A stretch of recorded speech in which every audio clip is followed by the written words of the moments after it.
नमस्कार, आप देख रहे हैं अपना बिहार। मैं हूं आपके साथ विभा उपाध्याय। सम्राट अशोक की जयंती पर एक बार फिर सियासत तेज हो गई है। कल बीजेपी ने सम्राट अशोक की जयंती मनाई थी और आज जेडीयू ने सम्राट अशोक की जयंती मनाई।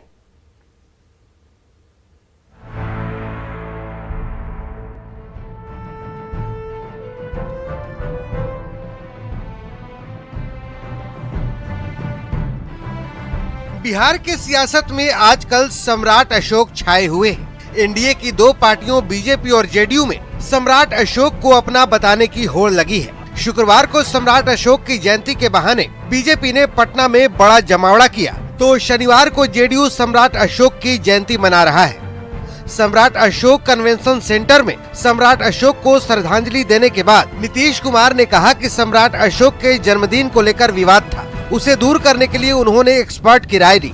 एक्सपर्ट ने ही अष्टमी तिथि को सम्राट अशोक की जयंती मनाने की सलाह दी थी, जिसके बाद इसी तिथि को जयंती मनाई जा रही है। तो वही सम्राट अशोक का अष्टमी के दिन ये तय किया गया और उसमें जानते हैं बड़े एक्सपर्ट लोग, जरा पुराना सब कागज निकाल के देख लीजिएगा तो बहुत लोग कहे कि उनका तो कोई है ही नहीं नामी, कैसे इसका नाम दिए हैं कि उसी दिन उनका जन्म हुआ, उनका जयंती का तो कुछ पता नहीं। तो उसी का जवाब हमने दिया था कि अष्टमी के कारण ही ये सब जगह से राय लिया है, तो लोगों ने माना है। तो इसलिए सम्राट अशोक जी का ये अष्टमी के दिन जयंती का हम लोगों ने रखा है और इस दिन आप जानते ही हैं कि सरकारी तौर पर एक दिन के उपवास का कर दिया था हम लोगों ने प्रावधान। जाहिर सी बात है कि नीतीश कुमार का इशारा बीजेपी के एक दिन पहले जयंती मनाने की तरफ था। शुक्रवार को बीजेपी नेताओं ने दावा किया था कि सिर्फ बीजेपी ही सम्राट अशोक की जयंती मनाती है, जिसका जवाब जेडीयू के संसदीय बोर्ड के अध्यक्ष उपेंद्र कुशवाहा ने बिना नाम लिए दिया। कल ही कहीं हमने देखा कि किसी नेता ने दावा किया कि जो सार्वजनिक रूप से अवकाश की घोषणा बिहार सरकार ने की, उसमें किसी दल विशेष ने विशेष प्रयास किया, इसके चलते अवकाश की घोषणा माननीय मुख्यमंत्री जी ने की। अब उनको पता भी शायद नहीं ठीक से है या तारीख भी उन्होंने नहीं देखी और ऐसे ही बयान दे दिया। भाई और मित्रों, जिस वक्त आदरणीय नेता नीतीश कुमार जी के नेतृत्व में बिहार सरकार ने सार्वजनिक अवकाश घोषित करने का फैसला किया था, उस वक्त भारतीय जनता पार्टी की मदद से सरकार नहीं चल रही थी। जेडीयू के राष्ट्रीय अध्यक्ष ललन सिंह ने भी ये बताने की कोशिश की कि नीतीश कुमार ही वो नेता है जो अशोक सम्राट के पद चिन्हों पर चलते हुए बिहार के विकास में जुटे हुए हैं। बिहार में नीतीश कुमार जी उनके संस्मरण को लेकर आगे चल रहे हैं। कई साथियों ने बताया कि अशोक सम्राट जी के यादगार में उन्होंने कई यहाँ कार्यक्रम किए, छुट्टी घोषित की, सारा का कुछ किया। क्यों करो? बिहार की जो जो धरोहर है, उस धरोहर को नीतीश कुमार जी इतिहास का पन्ना बना रहे हैं और आने वाले समय में आने वाली पीढ़ी उसको याद करेगी।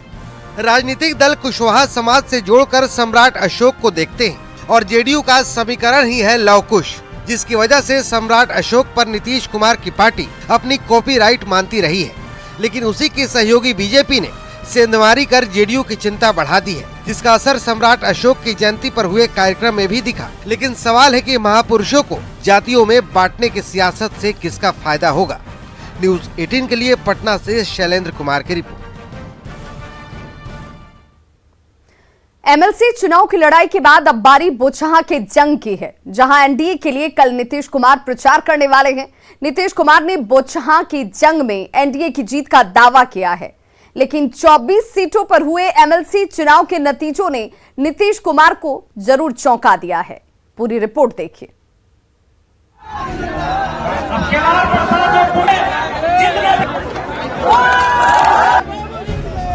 जेडीयू दफ्तर में सन्नाटे की ये तस्वीरें 7 अप्रैल की हैं, जब एमएलसी चुनाव के नतीजों में 5 सीटों के साथ जेडीयू तीसरे नंबर की पार्टी बनकर उभरी।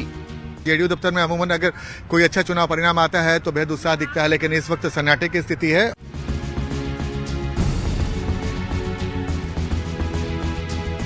मुख्यमंत्री नीतीश कुमार ने एमएलसी चुनाव के नतीजों को चौंकाने वाला बताया है। और आप जान ही रहे हैं कि कैसे कितना कोई मेहनत करता है। कुछ जगह पर तो हम लोगों को आश्चर्य हुआ है, जहां पर कि उम्मीदवार जो था वो कह रहा था कि एकदम पक्का जीत रहे, लेकिन कोई रिजल्ट दूसरा होता है। तो पता नहीं क्या होता है, तभी सोच लीजिए। इसका तो एक रूप ही दूसरा है, इसका तो कोई वैसा चीज नहीं है।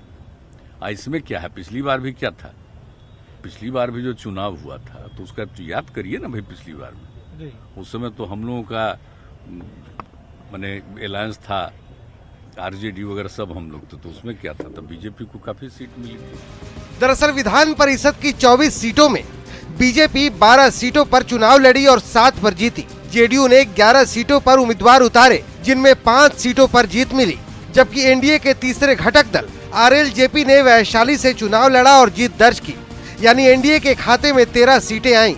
आरजेडी की बात करें तो आरजेडी ने 24 में से 23 सीटों पर उम्मीदवार उतारे और 6 सीटों पर जीत दर्ज की, जबकि 5 सीटों पर निर्दलीय और बागियों ने दम दिखाया।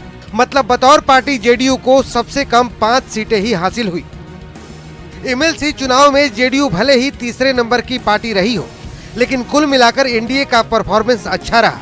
अब बारी बोचहां की है, जहां 12 अप्रैल को उपचुनाव होने जा रहा है। रविवार को नीतीश कुमार बोचहां के रण में उतरेंगे और बीजेपी प्रत्याशी बेबी कुमारी के पक्ष में बोचहां की जनता से वोट मांगेंगे। चुनाव से पहले नीतीश कुमार ने बोचहां के रण में जीत का दावा किया है। बोचहां भी जा रहे हैं सर 10 तारीख को सर। कल हम जाएंगे तो जाएंगे, चूंकि एनडीए का ना मामला तो उसमें जाएंगे। विपक्ष भी सर काफी कह रही है कि हम आश्वस्त हैं इस सीट को लेकर। जो क्या उसका कहना, हम लोग तो जाएंगे। हमको ऐसा लगता नहीं एनडीए जरूर जीतेगा, ऐसा हमको लगता है। ठीक है। इधर बोचहां में फतह के लिए तेजस्वी ने पूरा जोर लगा दिया है। बोचहां सीट पर बीजेपी और आरजेडी के बीच सीधी लड़ाई है। भीषण गर्मी के बीच सियासी तपिश भी बढ़ती चली जा रही है। एक मौका अगर आप लोग दीजिए, 5 साल के लिए मुसाफिर जी को दिए थे, लेकिन किस्मत ठीक नहीं रहा, दुर्भाग्यपूर्ण रहा कि हमारे बीच में नहीं है। उनके बेटे यही काम देखते थे, इनको 2.5 साल देने में क्या दिक्कत है। दरअसल बोचहां विधानसभा सीट पर होने वाला उपचुनाव बेहद दिलचस्प हो चुका है। एक सीट के लिए पिछले विधानसभा चुनाव में एक साथ लड़ने वाले सभी दल अलग अलग दाव आजमा रहे हैं, लेकिन किसके दावों में कितना दम है, इसका फैसला 16 अप्रैल को होगा, जब जनता का जनादेश सबके सामने आएगा। पटना से रवि एस नारायण, आनंद अमृतराज के साथ मुजफ्फरपुर से प्रियांक सौरभ की रिपोर्ट। पटना के पीएमसीएच से बेऊर जेल का कैदी शराब माफिया प्रेम सिंह फरार हो गया। हरियाणा के रोहतक का रहने वाला प्रेम सिंह को इलाज के लिए पीएमसीएच लाया गया था, जहां से वो पुलिस वालों को चकमा देकर फरार हो जाता है। टाउन डीएसपी के नेतृत्व में पुलिस टीम ने इस शराब माफिया के साथ ड्यूटी पर लगाए गए हवलदार और कांस्टेबल से पूछताछ की है। पुलिस कर्मियों के बयान पर थाने में केस दर्ज किया गया है। बेऊर जेल सुपरिटेंडेंट ने पुलिस कर्मियों की लापरवाही को लेकर पटना के एसएसपी को कार्रवाई की अनुशंसा तक कर दी है और इस मामले में दोषी पुलिस कर्मियों को निलंबित किया जा सकता है। शराब माफिया के खिलाफ बिहार में कुल 8 केस दर्ज हैं, जिसमें से 6 पटना और 1 रोहतास और 1 नालंदा में दर्ज किया गया है। आज 2 कैदी बेऊर जेल से इलाज के लिए पीएमसीएच चलाया गया था। उसमें से एक कैदी का इलाज चल रहा था और दूसरा कैदी का इलाज प्रोसेस में था।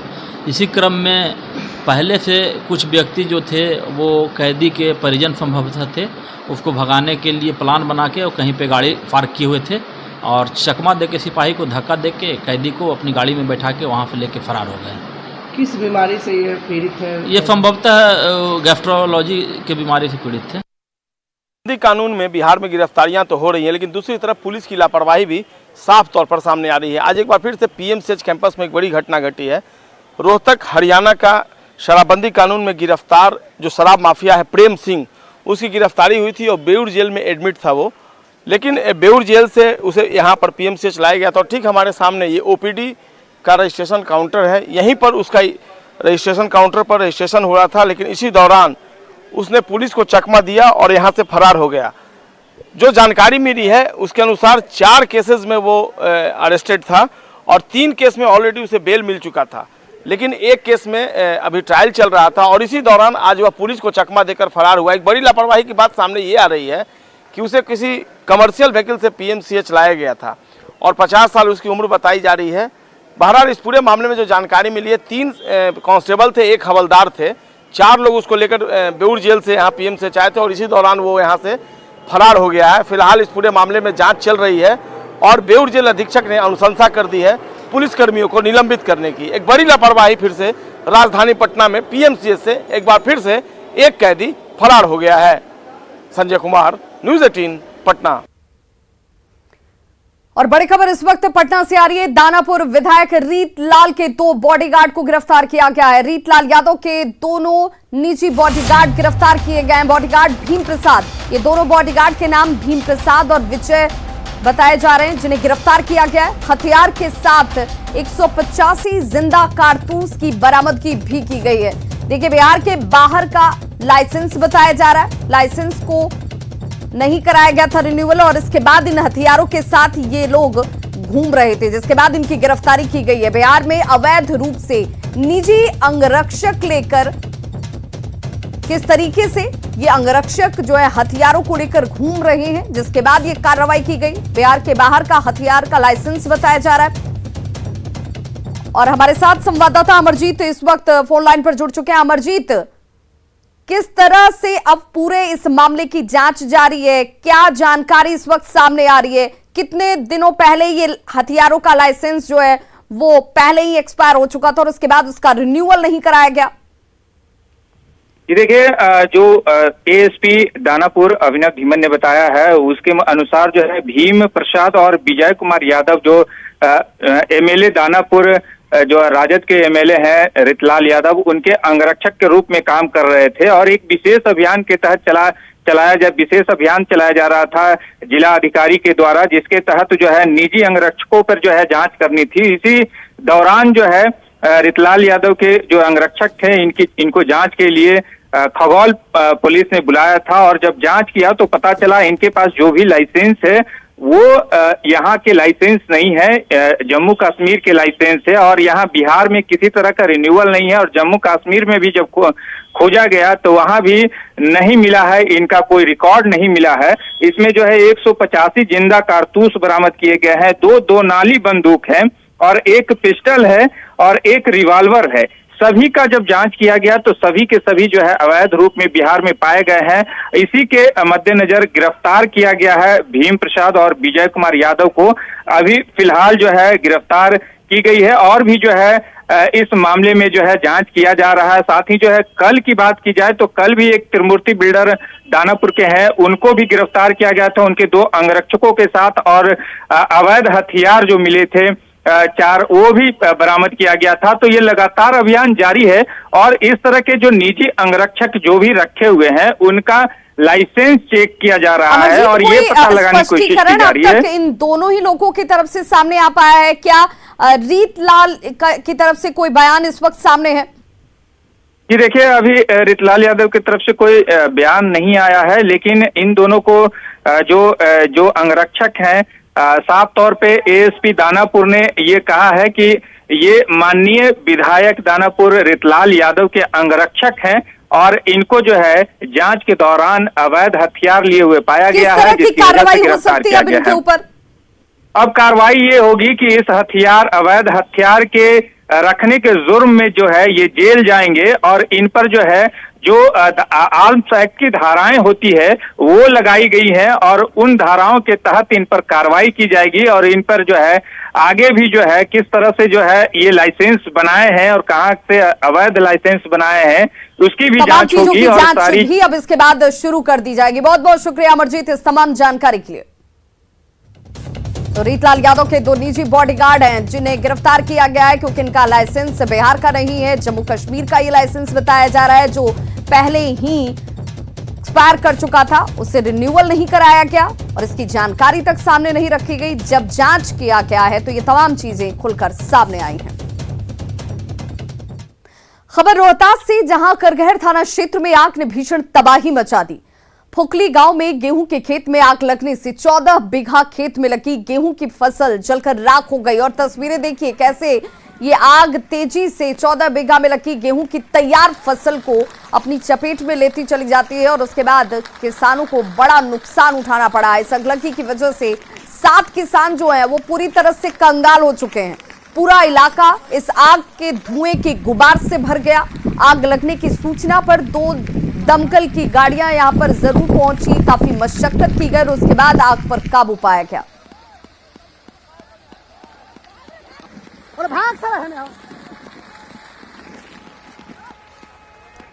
कोरोना वायरस से बचाव के लिए एक बार फिर से सरकार ने बड़ा कदम उठाया है। कल से 18 साल से अधिक उम्र के लोगों को निजी तौर पर अब वैक्सीन जो है, टीकाकरण जो है, उन केंद्रों पर बूस्टर डोज लगाया जाएगा।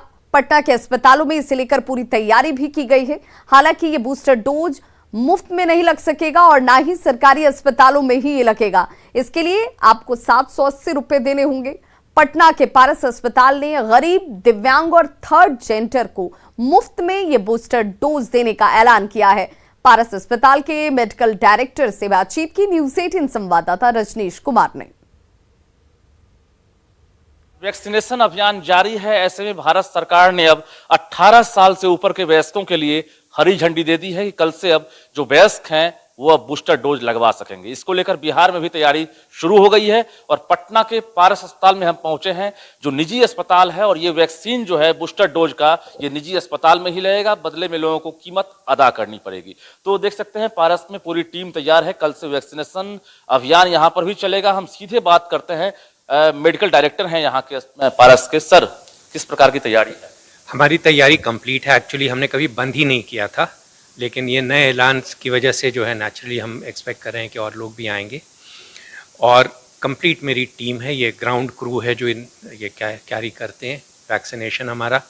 और अब 18 से ऊपर लोग आने लगेंगे, पे करना पड़ेगा। लेकिन फिर भी हमने ये ऐलान किया है और आपके ज़रिए भी लोगों से पहुंचाना चाहते हैं कि हम 3 कैटेगरी के लोगों को पैसा नहीं लेंगे। हम गरीबों से पैसा नहीं लेंगे, अगर वो नहीं अफोर्ड कर सकते हैं फिर भी हम उनको देंगे। हम ट्रांसजेंडर से पैसा नहीं लेंगे।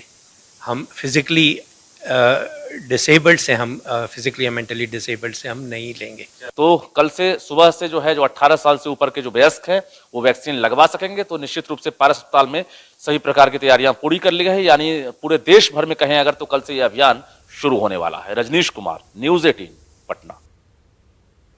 पटना में रामनवमी को लेकर प्रसिद्ध महावीर मंदिर में भव्य तैयारी की गई है। रात 2 बजे से श्रद्धालुओं के लिए मंदिर का पट खोल दिया जाएगा, जबकि रात 12 बजे से प्रसिद्ध नैवेद्यम प्रसाद की बिक्री शुरू कर दी जाएगी।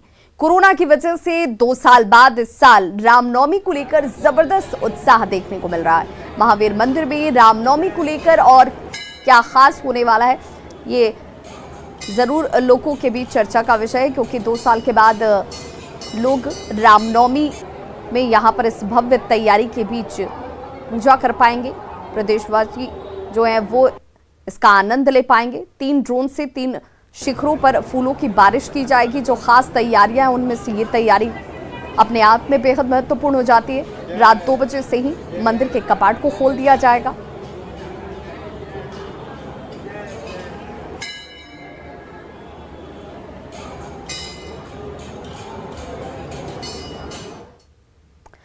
और एमएलसी चुनाव में बीजेपी के दिलीप जायसवाल ने जीत की हैट्रिक लगाने के साथ एक नया रिकॉर्ड भी बनाया है। सीमांचल इलाके की पूर्णिया, अररिया, किशनगंज सीट से दिलीप जायसवाल ने आरजेडी प्रत्याशी को रिकॉर्ड 5342 मतों से हराया है। दिलीप जायसवाल ने कहा कि सीमांचल के विकास में ध्रुवीकरण की राजनीति और पटना से सीमांचल की दूरी सबसे बड़ी परेशानी है, जिसके लिए वो लगातार संघर्ष कर रहे हैं। सीमांचल में जो भी नेता चुनाव जीत करके आते हैं उनको लगता है कि 10 दिन 15 दिन वहां के लोगों को जात पात और धार्मिक भावना उभार करके और फिशिंग, जैसे तालाब में लोग मछली मारते हैं उसी तरह मतदाता का वो फिशिंग करके 10 दिन में ही चुनाव जीत जाते हैं। उनको मालूम है कि उनका मुद्दा क्या होगा इलेक्शन के वक्त। तो जब मुद्दा ही इलेक्शन के वक्त कुछ और होता है, विकास नहीं होता है, तो बाद में वहां के नेता इस मामले में कमजोर हो जाते हैं। और पटना से सीमांचल दूर भी है, तो पटना की नजर भी सीमांचल पर बहुत देर से कहीं न कहीं पहुंचता है। तो विकास में पीछे रहने का, बाढ़ का त्रासदी आज तक भी वहां के लोग जो झेल रहे हैं, उसमें वहां के नेताओं की भी कमजोरी है। तो खबरों का सिलसिला लगातार जारी है। आप देखते रहिए न्यूज़ 18 बिहार झारखंड।